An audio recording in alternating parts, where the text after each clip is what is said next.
안녕하세요, 여러분. 오늘 하나님께서 우리에게 주시는 말씀 고린도전서 9장 22절, 23절이 되겠습니다. 제가 봉독해 올리도록 하겠습니다. 약한 자들에게 내가 약한 자와 같이 된 것은 약한 자들을 얻고자 하며 내가 여러 사람에게 여러 모습이 된 것은 아무쪼록 몇 사람이라도 구원하고자 함이니 내가 복음을 위하여 모든 것을 행함은 복음에 참여하고자 함이라. 하나님 말씀입니다. 아멘. 다시 기도하겠습니다. 주님 감사합니다. 오늘 주님 앞에 나옵니다. 어지러운 시대 이제 다시 한번 진리가 우리를 온전한 길로 안내하는 그 인도하심을 받게 하여 주기를 간절히 소망합니다. 예수 그리스도의 보혈로 우리를 정결케 하시고 주 성령께서 기름 부으시사 오늘 우리에게 말씀해 주시기를 사모하며 살아계신 우리 주 예수 그리스도 이름으로 기도드립니다. 아멘. 오늘로써 비전과 사명과 역할을 분별하라 라는 제목으로 주님의 음성에 귀를 기울여 보는 세 번째 시간을 갖도록 하겠습니다. 지난 두 번은 비전과 사명에 대하여 정리해 보았습니다. 오늘은 마지막으로 역할에 대하여 조금 생각해 볼 수 있으면 좋겠습니다. 성경적으로 비전은 하나님께서 이루시고자 하는 경영이라고 설명드린 바 있습니다. 하나님의 관점인 것입니다. 하나님께서 무엇을 바라보고 계신가? 무엇을 어떻게 바라보고 계신가? God's vision. 따라서 비전은 상황과 형편과 조건에 따라 변하지 않으며 성도가 서로 다를 수가 없는 것입니다. 하나님은 영원하신 분이시고 변하지 않기 때문에 하나님께서 자신의 계획을 굽히지 않으신다는 것입니다. 그래서 그 경영을 우리가 바라보고 주님과 함께 공유하게 된다면 우리도 역시 변하지 않는 비전을 소유하게 되는 것입니다.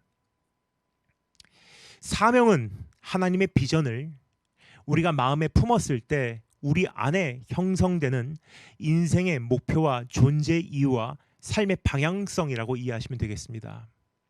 그러므로 사명도 상황과 형편과 조건에 영향을 받지 않습니다. 또 성도가 서로 다른 사명을 가질 수 없는 것입니다. 왜요? 사명이라는 것은 변하지 않는 비전에서부터 나온 것이기 때문에.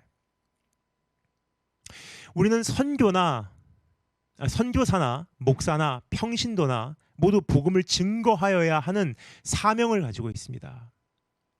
동일한 사명입니다.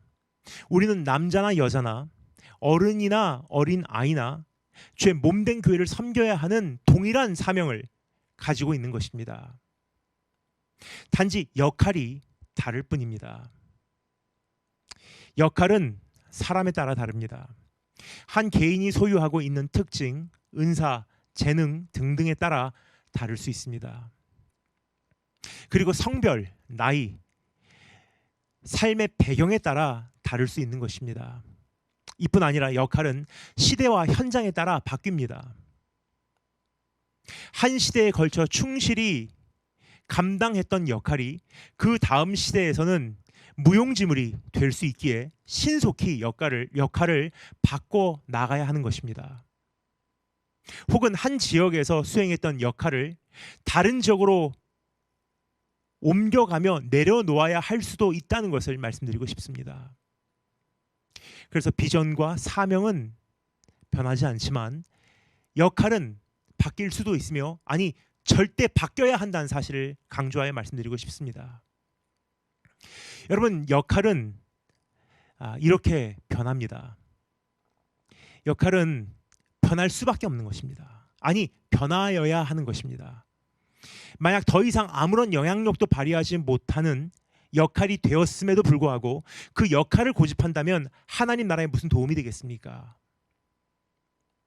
땅끝까지 어떻게 복음을 전할 수 있겠습니까? 사명을 어떻게 감당할 수가 있겠습니까? 하나님의 비전을 어찌 이루어 드릴 수가 있겠습니까? 라는 질문을 드리고 싶습니다. 또 이렇게 생각해 보시면 좋을 것 같습니다. 만약 한 역할을 더 이상 감당할 수 없는 상황이 되었을 때 그 역할이 전부라고 생각하는 사람이라면 완전히 좌절하여 버릴 거예요. 왜냐? 더 이상 그 역할을 감당할 수 없게 되었기 때문에.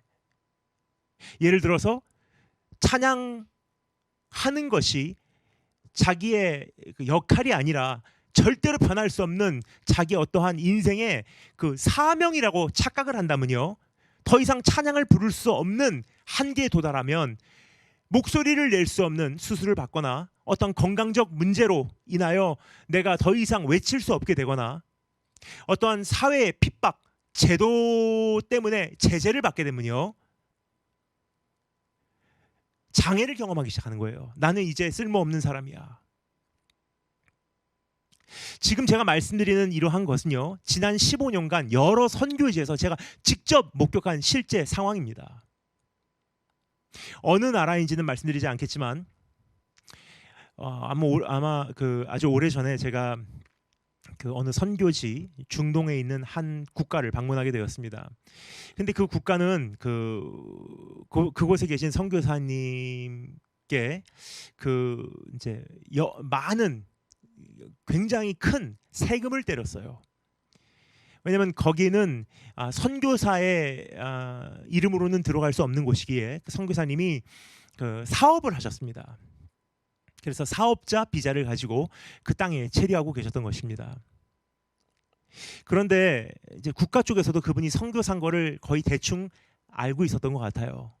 그러니까 이분을 몰아내야 되는데 어떤 확실한 그 증거가 없으니까 계속 세금을 때리는 거예요.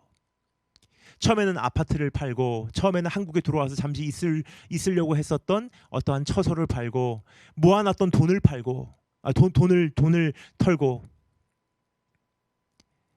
그렇게 매번 그 세금을 냈는데, 지불했는데 또 나온 거예요. 근데 그때 마침 제가 그 국가를 방문했을 때 선교사님을 만나게 되었습니다. 한 작은 커피숍에서 그분과 이러한 대화를 나눴습니다. 선교사님, 제가 보니까 이번에 그 상상을 초월하는 금액이 나왔는데 어떻게 하시려고 합니까? 여쭤보니까 선교사님께서 그렇게 말입니다 하면서 하시는 말씀이 이젠 도저히 감당할 수 없는 한계에 도달했대요. 한참 제가 고민을 하다가 그분께 이렇게 suggestion 여쭤봤습니다. 선교사님, 이 나라를 떠나시면 어떻습니까? 그러니까 그분께서 이렇게 말씀하시더라고요. 아니요, 안 돼요. 저는 이 나라의 그 선교사가 제 사명입니다. 그러세요. 근데 그 말씀을 듣고 제가 다시 한번 정리를 해드렸어요. 선교사님, 선교사님의 사명은 이 나라의 선교사가 아닙니다. 하나님의 비전은 땅끝까지 복음을 전파시켜서 많은 사람들이 하나님의 나라, 하나님에 대해서 듣는 것이고, 단 한 사람이라도 더 주님 앞에 돌아오는 것이 하나님의 비전이고, 언젠가 온 세상이 하나님의 영광으로 가득 채워지는 것이 하나님의 비전입니다. 그리고 그것을 이루어 드리기 위해서 우리의 사명은 땅끝까지 복음을 전파하는 것입니다. 그럼 이 나라에서 내가 선교사로 와서 한 역할을 어느 기간 동안 감당할 수는 있겠지만, 완전히 사방이 막히고 이제는 유일한 길이 내가 이 나라를 떠나는 것이라면 단호히 떠나십시오. 하지만 두려워 마십시오. 이제는 다른 나라에 하나님께서 선교사님을 보내실 수 있습니다. 이제 그 나라에 가서 그 나라의 선교사라는 새로운 역할을 감당하시면 됩니다.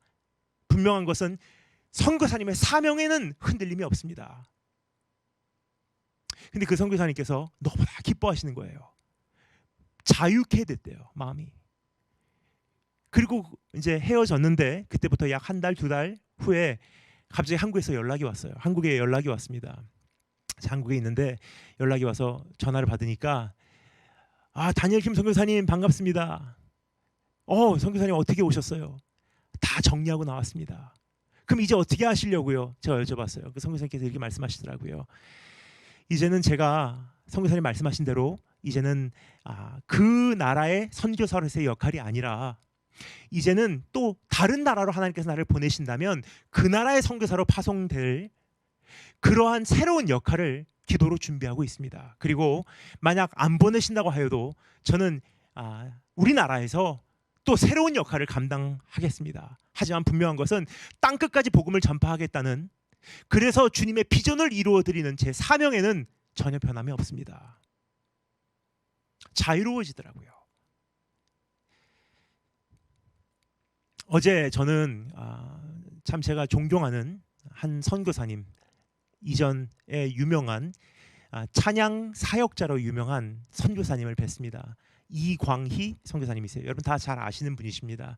이제 내가 살아도 주 위에 살고 이제 내가 죽어도 주 위에 죽고, 혹은 달리다굼, 뭐 그러한 대표곡들을 부르신 선교사님이세요. 그분이 정말 한국에서 초창기 CCM 이 무브멘트를 이끌어 오시면서 정말 크게 사역을 하신 분이세요. 근데 저는 그분을 정말 존경하는 이유가요, 여러분, 찬양 사역자, 한평생 찬양으로 자신의 주된 그 사역을 삼아서 그것이 삶의 거의 전체를 차지하게 했던, 거기에 올인하셨던 분들은요, 찬양을 내려놓는 것이 매우 어렵더라고요. 그러니까 이게 본인 안에서 찬양 사역자가 자신의 사명인지 아니면 어느 한 기간 동안 하나님께서 나에게 허락하신 역할인지 이게 분간이 안 가시는 것 같아요. 근데 제가 존경하는 이광희 선교사님께서 제가 참 보고서 감동을 받은 것이, 이미 수년 전에 그렇게 그분께서 잘 부르시고 자신의 사역의 무기로 사용했던 이 찬양을요, 찬양 사역을 내려놓으셨어요. 가장 큰 부분은 일단 내려놓으시고 지금 가끔 불러주시는 곳이 있으면 가서 찬양 집회를 하긴 하시지만 그게 주된 사역이 아니에요. 한 시대를 찬양 사역자라는 역할로 감당을 하셨지만 시대가 바뀌고 본인이 신체적인 변화, 연세가 드시고 이제 어떤 한계점을 맞이하신 거예요. 근데 그것을 아쉬움 없이 단호히 내려놓으시고요, 이제는 태양광 파넬 달아주는 그 일을 하세요. 그 기술을 배우셔서 태양광 그 패널, 태양광 에너지 그 흡수하는 패널을 이제 아프리카를 비롯해서 여러 나라의 그 정말 미전도 지역에 들어가셔서요, 전기도 없는 자리에 가셔서 그 자리에 그 마을에서 교회를 중심으로 이제 태양광 그 패널을 설치해 주세요. 그러면 이제까지 전기를 본 적이 없는 사람들, 정말 깊은 오지거든요. 거기에 어느 날 밤에 등불이 켜지는 거예요. 그럼 그 동네에 있는 사람들이 저게 뭐지 하고 한밤중에 몰려듭니다. 그것이 교회예요. 거기서 말씀을 전하고 찬양을 부르고, 이렇게 사역이 확장되고 연장될 수 있었던 것은요, 본인이 생각하고 있었던 이 하나의 도구, 역할을 단호히 내려놓을 수 있었기 때문이에요. 만약 이 선교사님께서 내 사명은 찬양입니다 했다면 아마 이분은 시대와 함께 유효기간이 만기가 됐을 거예요. 본인이 하나님께 쓰임 받을 수 있는 이 기간이 만료일을 맞이하게 되는 것입니다. 뭐요? 영향력이 축소되고 부르는 곳도 없고, 가면 갈수록 이 찬양으로 내가 하나님께 영광 돌리는 이러한 무대가 좁아질 수밖에 없기 때문이에요.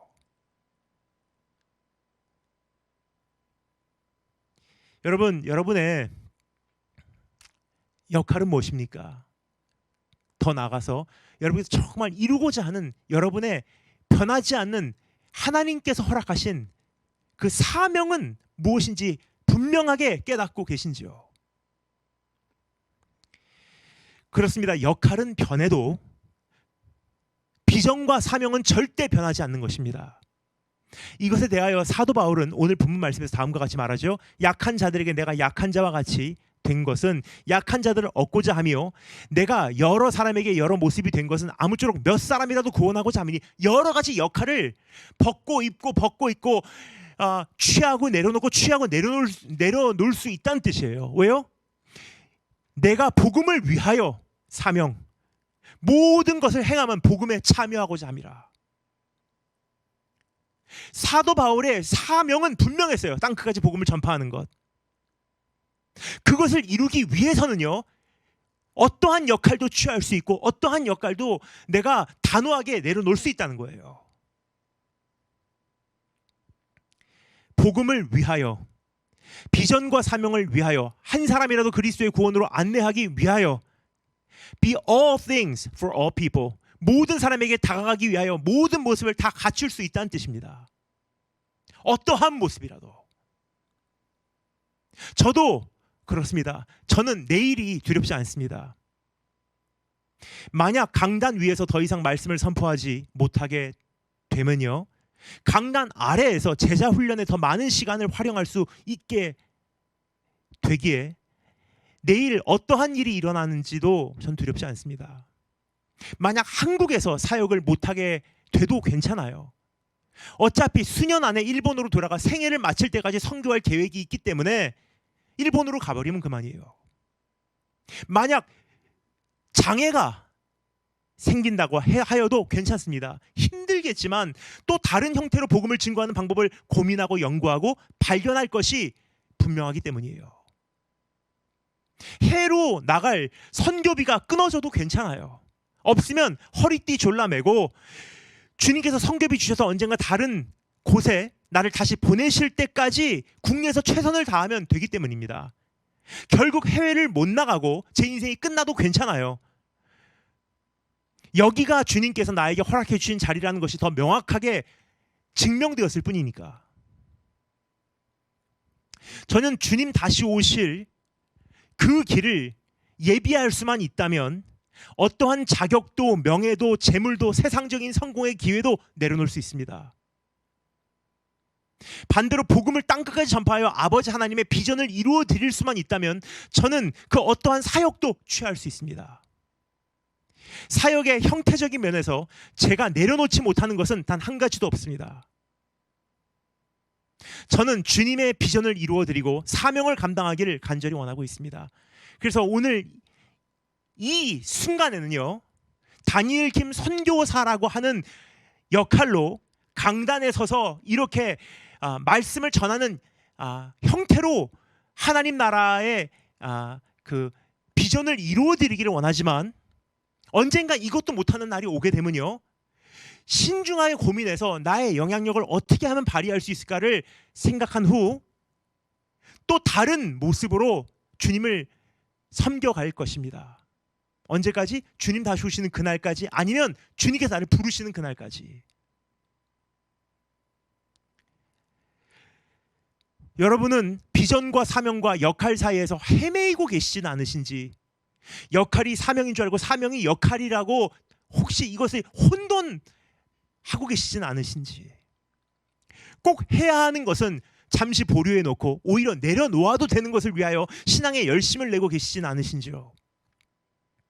정작 지켜야 할 것에는 소홀하고 융통성이 요구되는 것은 생명 걸고 고집하고 계시진 않으신지요.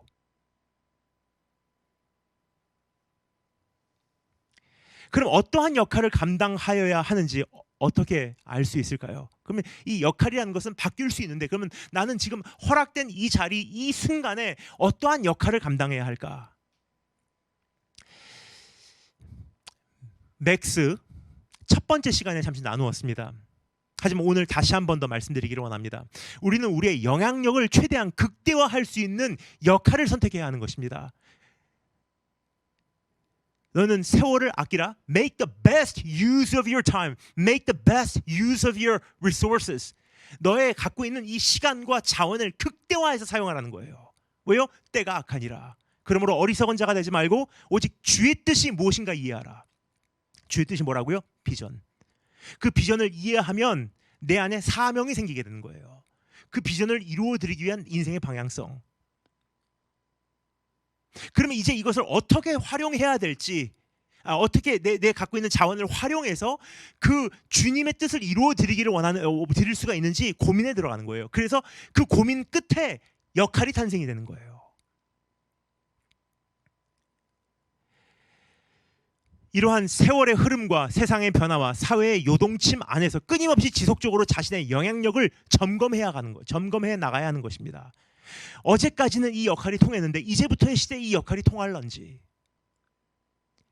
이 지역에서는 이 역할을 내가 정말 잘 감당했는데 다른 지역으로 옮겨와서도 이 역할이 하나님 앞에서 과연 유효한지,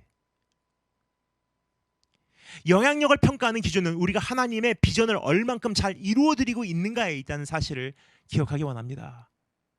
내가 어떠한 역할을 감당해야 하나 평가할 수 있는 기준, 그 역할 가운데 내가 하나님을 위해서 하나님의 비전을 이루어드리기 위해서 얼마만큼의 영향력을 발휘할 수 있냐예요. 우리의 사명을 얼만큼 잘 이루어가고 있는가에 있다는 것입니다. 여러분, 사역을 잘하고 있는 것과 비전을 잘 이루어드리고 사명을 잘 이루어가는 것과는 큰 차이가 있다고 기억해 주시면 감사하겠습니다. 너무나 많은 사역이 하나님의 비전과 연관성이 없기 때문이에요. 따라서 사역을 잘 감당하고 있다는 이유 하나만으로 자신은 영향력 있는 삶을 살아가고 있다고 착각해서는 안 된다는 것입니다. 하나님의 비전은 우리가 어떠한 사역을 잘 감당하는가에 국한되지 않습니다. 하나님의 비전은 그보다 크다는 거예요. 그러니까 사역을 잘 감당한다고 나는 정말 잘 하나님의 그 비전을 이루어드리고 있어, 난 사명을 잘 감당하고 있어가 아니에요. 사역이라고 하는 것은요, 하나님 나라의 정말 극히 일부예요. 하나님의 비전은 땅끝까지 복음을 전파하는 것입니다. 따라서 우리의 사명은 땅끝까지 복음을 전파하는 거예요. 그러나 어떠한 사역자들은 이것과는 무관하게 땅끝을 향하여 가는 것이 아니라 제자리 걸음을 하고 있다는 것 같습니다. 제자리하고 있는 것 같습니다. 그래서 사역을 열심히 하는데 돌아보면 그들의 사역과 그들의 교회가 땅끝을 향해서 가는 것이 아니라 어떻게 하면 이 질적으로 높아지나.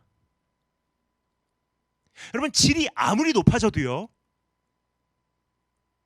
교회 한 사람 한 사람의 성도가 창세기부터 요한계시록까지 전체를 암송한다고 해도요, 365일 한평생 교회 안에서만 있다면 이건 영향력 없는 교회예요. 따라서 이것은 하나님 나라의 좋은 역할을 감당하지 못하고 있다는 것입니다. 땅끝까지 가는 것, 그래서 주님 이 땅에 오시는 것, 그것에 내가 얼만큼 기여할 수 있냐는 거예요. 따라서 제자리 걸음을 아무리 잘해도 이것은 아무런 영향력 없는 삶이라고 평가할 수 있는 것입니다. 그래서 여러분, 오늘 조심하기를 원하는 것, 사역을 잘하는 것을 가지고요, 어떤 교회가 부흥한다는 것을 가지고 저 사람은 정말 대단한 영향력을 발휘하고 있어 라고 쉽게 우리가 단정 지을 수 없다는 것입니다. 그러므로 우리는 비전을 먼저 정리해야 되는 거예요. 비전이 뭔지. 비전을 바로 이해하고 사명을 바로 정리해야 합니다. 그래야 역할에 대한 평가 기준이 온전히 설립될 수 있는 것 아니겠습니까? 비전이 뭔지를 알고요, 사명이 뭔지를 알면 그것을 내가 평가 기준으로 삼기 때문에 그 잣대를 가지고 내가 오늘 이 일을 하면서 하나님 나라를 확장시키고 있냐라는 질문이 그 질문에 대한 답이 나오는 거예요. 거기서 내 영향력이 극대화되고 있냐, 아니면 축소되고 있냐, 영향력을 발휘하고 있냐, 발휘하지 못하고 있냐. 만약 발휘하지 못하고 있다면요, 그 영향력은 그 역할은 하루빨리 내려놔야 된다는 것입니다.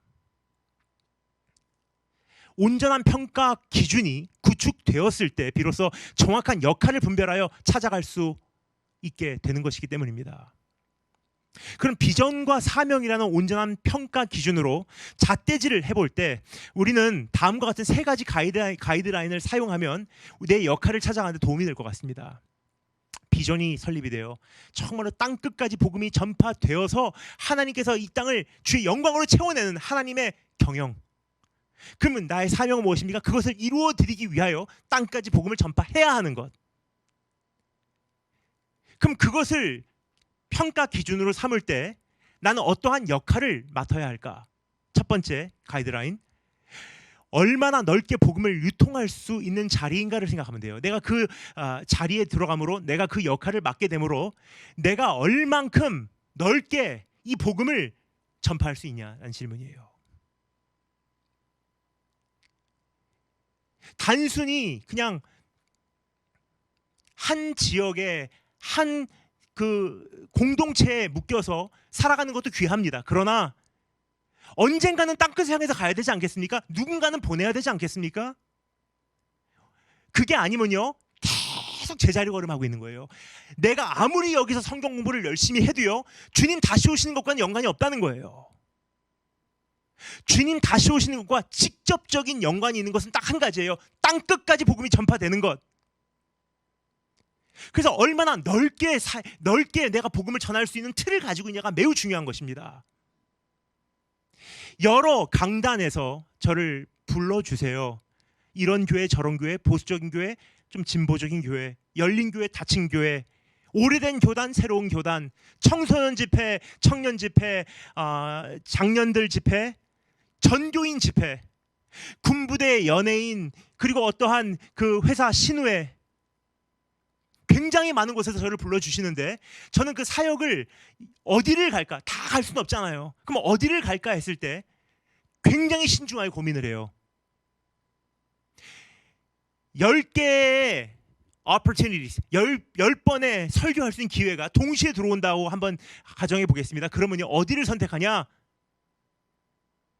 가장 넓게 이 복음을 딱 던졌을 때 이 ripple, 우리가 돌덩어리를 던지면요, 물에서 이게 뭐라 그러죠? ripple effect라고 합니다, 영어로. 이 물이 사방으로 퍼지잖아요. 그것과 같이 내가 오늘 어차피 복음을 전하는 거 한 번, 40분을 전해도 1시간을 전해도 어차피 한 번 복음을 전하는 것, 어디에 가야지, 어디서 이 복음을 전해야지 가장 넓게 이 복음의 에펙트가 넓어지냐는 거예요. 예수님, 우리 주님도 그렇지 않았습니까? 굉장히 많은 사역, 우리 주님의 굉장히 많은 사역 중에서 공생의 사역의 80%가 북부 갈릴리 지방이었어요. 왜 예루살렘을 하지 않으셨을까?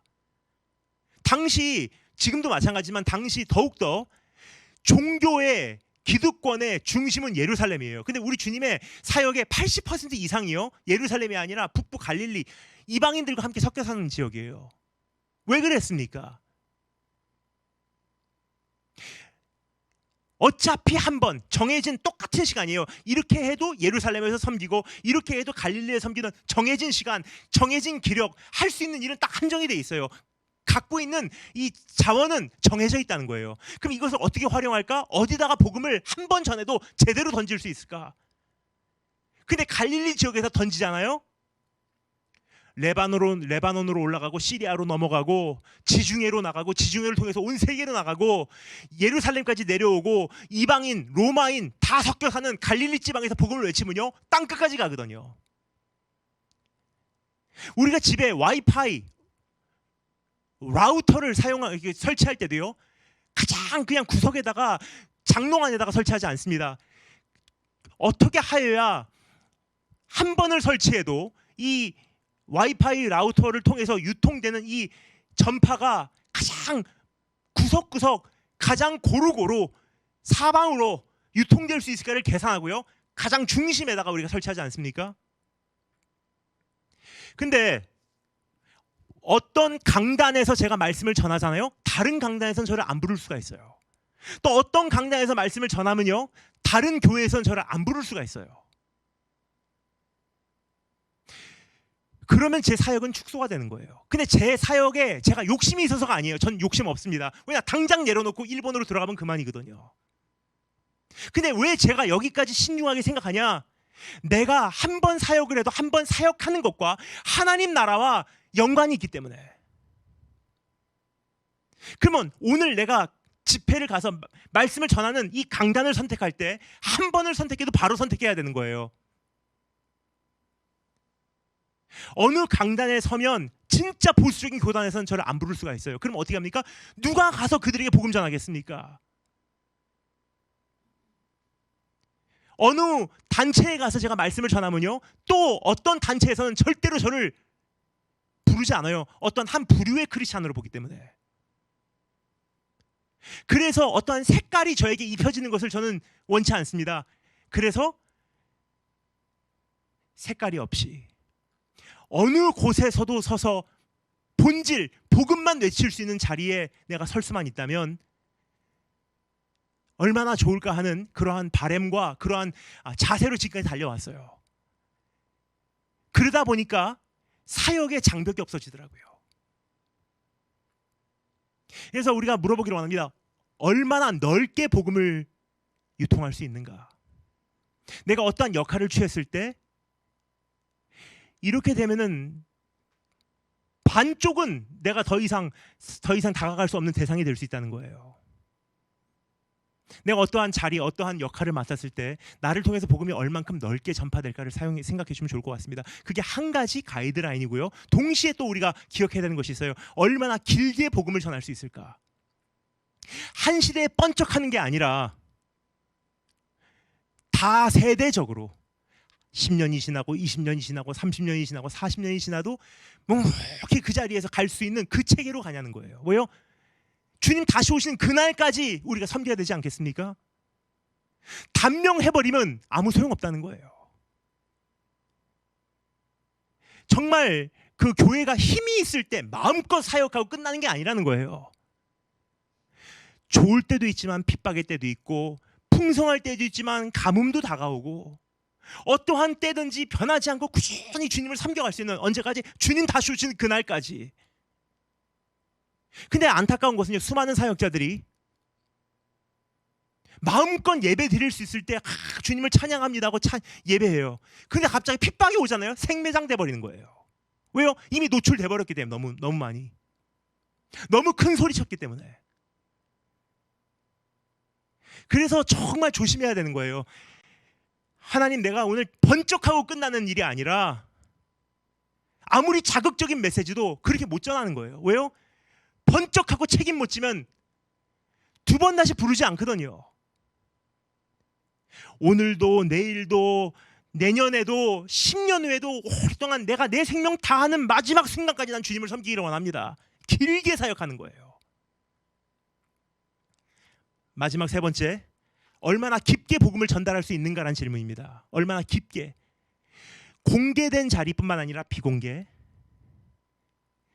마음껏 예배드릴 수 있는 현장뿐만 아니라 더 이상 마음껏 예배를 드릴 수 없어서 예배 드리다가 잡혀가는 그러한 현장까지 가서 내가 복음을 전파할 수 있는 체계가 내 안에 있냐는 거예요.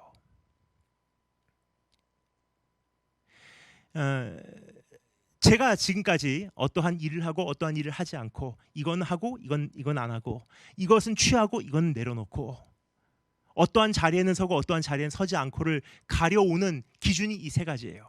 가장 넓게, 가장 길게, 가장 깊게 어떻게 하면 갈 수 있을까? 그 세 가지 포인트가 딱 맞아 떨어지는 것이 제 역할이에요. 그것이 여호와께서 나에게 재워준 구역이에요. 성경 말합니다. 여호와께서 나에게 허락하신 이 구역이 아름답도다. 그래서 오늘 이 역할로 내가 최선을 다해서 지금 주님을 섬기고자 하는데, 어느 날 그 역할이 바뀌어야 될 때가 오는 거예요. 그럼 그것은 단호하게 내려놓으면 돼요. 또 새로운 역할을 취하면 됩니다. 그래서 여러분, 이제 우리 주님 다시 오시는 그날까지 IMF 하나 터졌다고 철수해서 들어오고 그게 아니라 코로나 때 다 무너져 내리고 또 세웠다가 제2의 코로나가 오면은 또 해체되고 그런 게 아니라 어떤 시대든지 새로운 옷 갈아입고, 그러나 영원토록 변하지 않는 그 사명 감당하여 주님의 변하지 않는 비전을 이루어드리는 우리 한 분 한 분 되시기를 주님의 이름으로 축원드립니다. 다 같이 기도하겠습니다. 주님 감사합니다. 주님의 비전을 우리에게 보이시고 우리의 사명을 분명하게 깨닫게 하시사, 이제는 그 어떠한 것도 취하고 어떠한 것도 주를 위해 내려놓을 수 있는 그러한 주님의 마음을 흡족하게 드리는 역할을 감당케 하여 주시기를 간절히 소망합니다. 예수님 이름으로 기도합니다. 아멘.